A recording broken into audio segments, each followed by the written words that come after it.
Let's try what we were practicing before. In this first one, we have to analyze, well, which of those three special patterns does it look like? Well, this is the one where the binomials are being multiplied together, and one of the binomials is addition, and the other binomial is exactly the same as the first one except for it's minus, it's subtracting.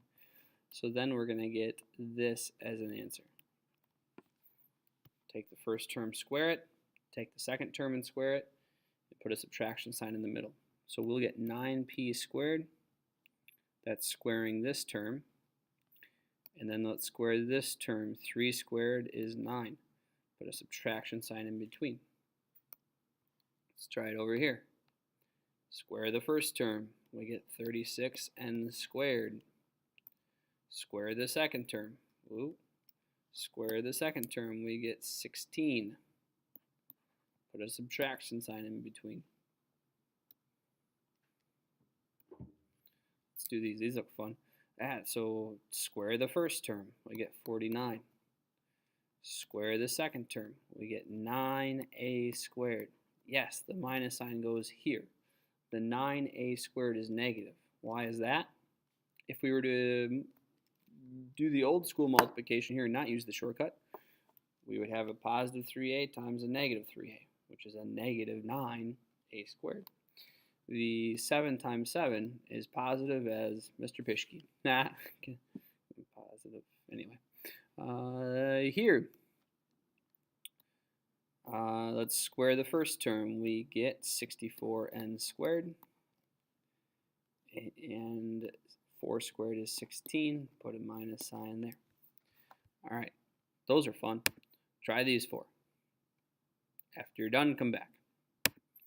All right, here, remember our generic rule. So it looks like we're squaring a binomial with addition. So then our answer, when it looks like this, our rule says that our answer will be whatever the first term is squared plus 2 times the 2 terms that we have there multiplied together plus the last term squared. So 5m squared is 25m squared. Multiply the 2 terms together, you get 10m, but double it. That becomes 20m. And at the end, square the last term. 2 squared is 4.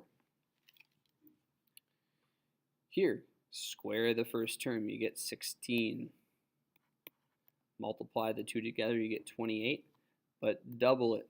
So 28 times 2 is 56.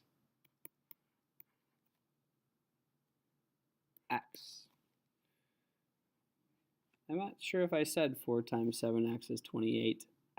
So that has an x term with it. 28x plus 28x is 56x. Last but not least, square the last term. You get 49x squared.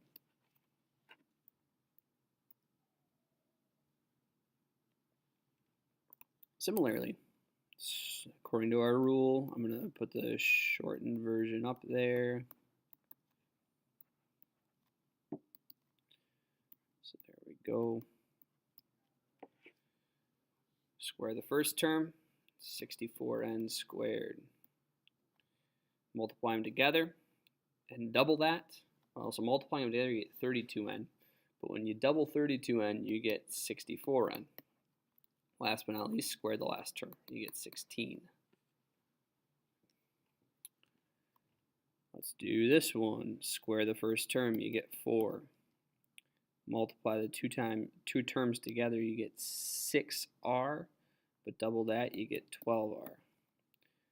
And then lastly, square that last term, you get 9r squared.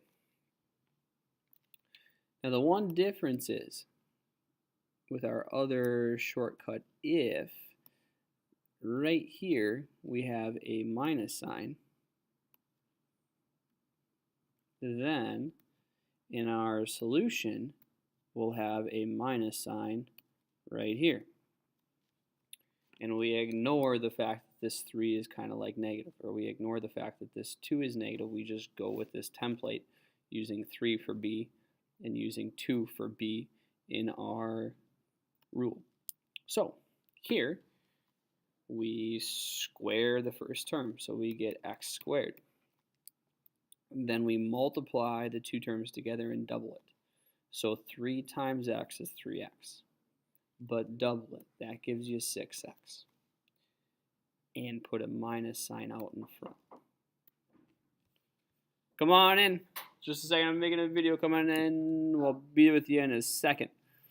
Then last but not least, we square that last term. 3 squared is 9. We put a plus sign in there.